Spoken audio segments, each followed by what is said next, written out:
everyone, and welcome to Sports Insight. I'm Cliff Elgin. Today our show is about the role of a team captain. Now, many MCPS high school teams have multiple captains. In some cases, the coaching staff may select captains, but on other school teams, the players vote on who they want to be their leaders. And we found that the responsibilities of the captain vary quite a bit from team to team. We'll talk to a coach and a team captain during the show today. But first, let's go to Churchill, Paint Branch, and Sherwood High Schools to hear from some student athletes who are also team captains. 1, 2, 3, let's go! For many MCPS athletic teams, the process of choosing team captains includes a vote by the players, followed by the final approval of the coaching staff. We do a vote, a team vote, anonymous team vote. Each player writes down 2 seniors that they believe are the leaders of the team and want them to represent them and be their voice. Team captains are a valuable asset to the coach throughout the season. A respected student captain plays the role of a secondary coach, helping to guide, organize, and encourage his or her fellow teammates. Bring your friends! Part of the key of earning the respect is doing the work yourself and showing that you're not just bossing them around, you're actually participating with them and that it's a communal effort. I take real pride as being the captain, and if I see someone doing something that I think they can improve on, I'll tell them, I'll try to help them with their technique. Some people will take things differently than others, so you can't have the same approach with everyone. Not everyone can be yelled at and motivated. Some people might shut down or take it the wrong way, and some people don't like to be talked to at all. And then there's some people that need that person in their face to yell at them and tell them that they need to get going. It's just another coach, someone just like us, who's helping us get better. Towards the end of the season, that's when we're starting to feel drained and everything, and that's I think a lot of times when we decide to kind of hump up, do some more bonding things together so we're all kind of positive and look out for each other. The specific responsibilities reflect the skills of the captain and the level of trust a coach has with that captain. The captain role can be wide-ranging and varies from team to team. I need to keep their skill levels high. I need to motivate them during practice.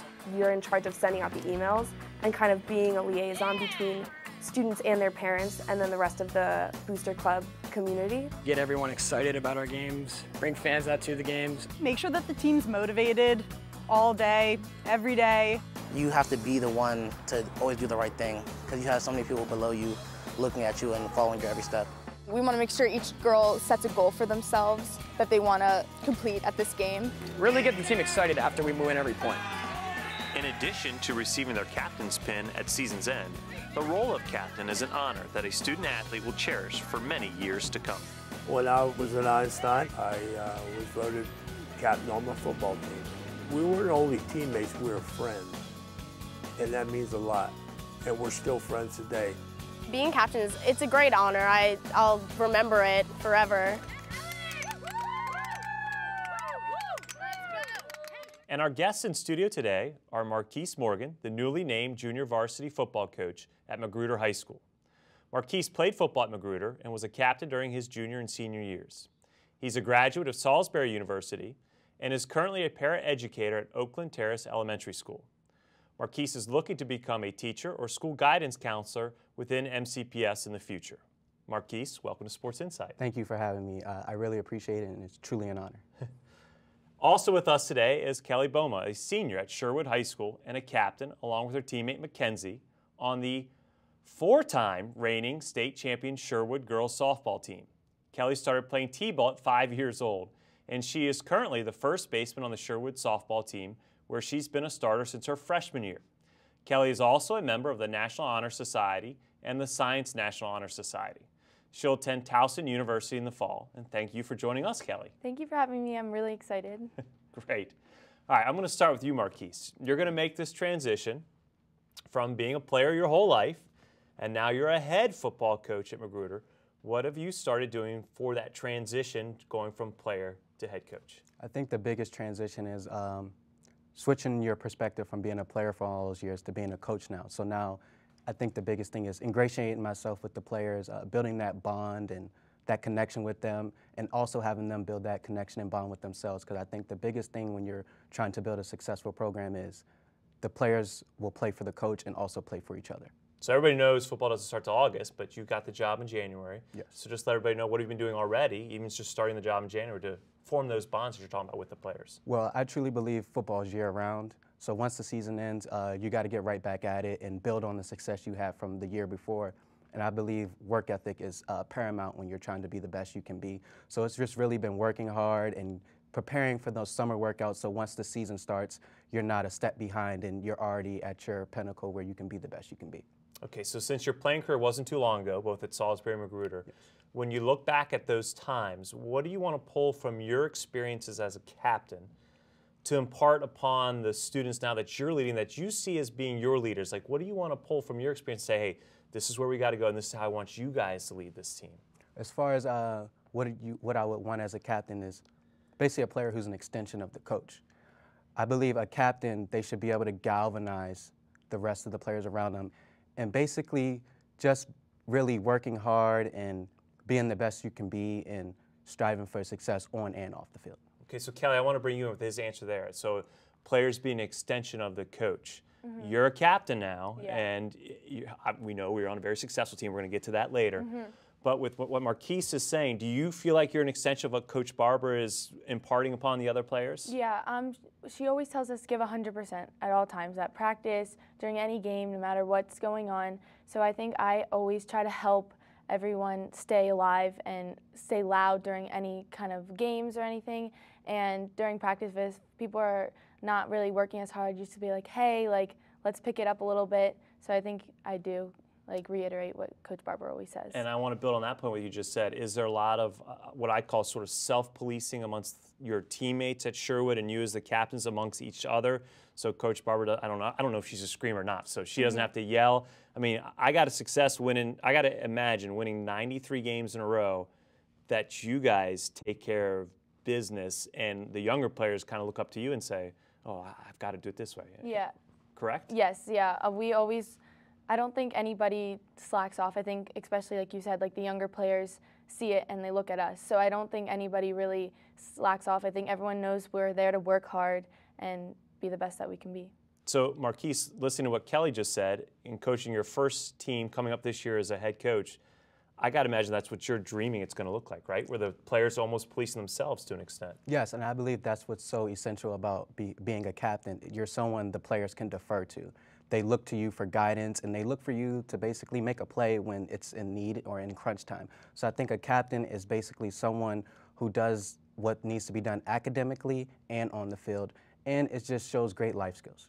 Okay, now Marquise, I want to go and talk about football itself a little bit, because football is a little different animal. You've got a larger roster, you've got your offensive team, you've got your defensive team, you've got your special teams. So how does that really work with captains in a football setting? Because I think most people can identify with a softball or a basketball team or a baseball team or lacrosse team, but how is it a little different with football? Well, with football, I think when you're choosing your captain, I believe they're usually the guy who players look to make the play when games are really tight. And as far as offense and defense and special teams, I know a lot of people put a lot of emphasis on offense and defense, and that is the key component to winning every game. Yes, you need to score points on offense, and on defense, obviously, you need to stop people.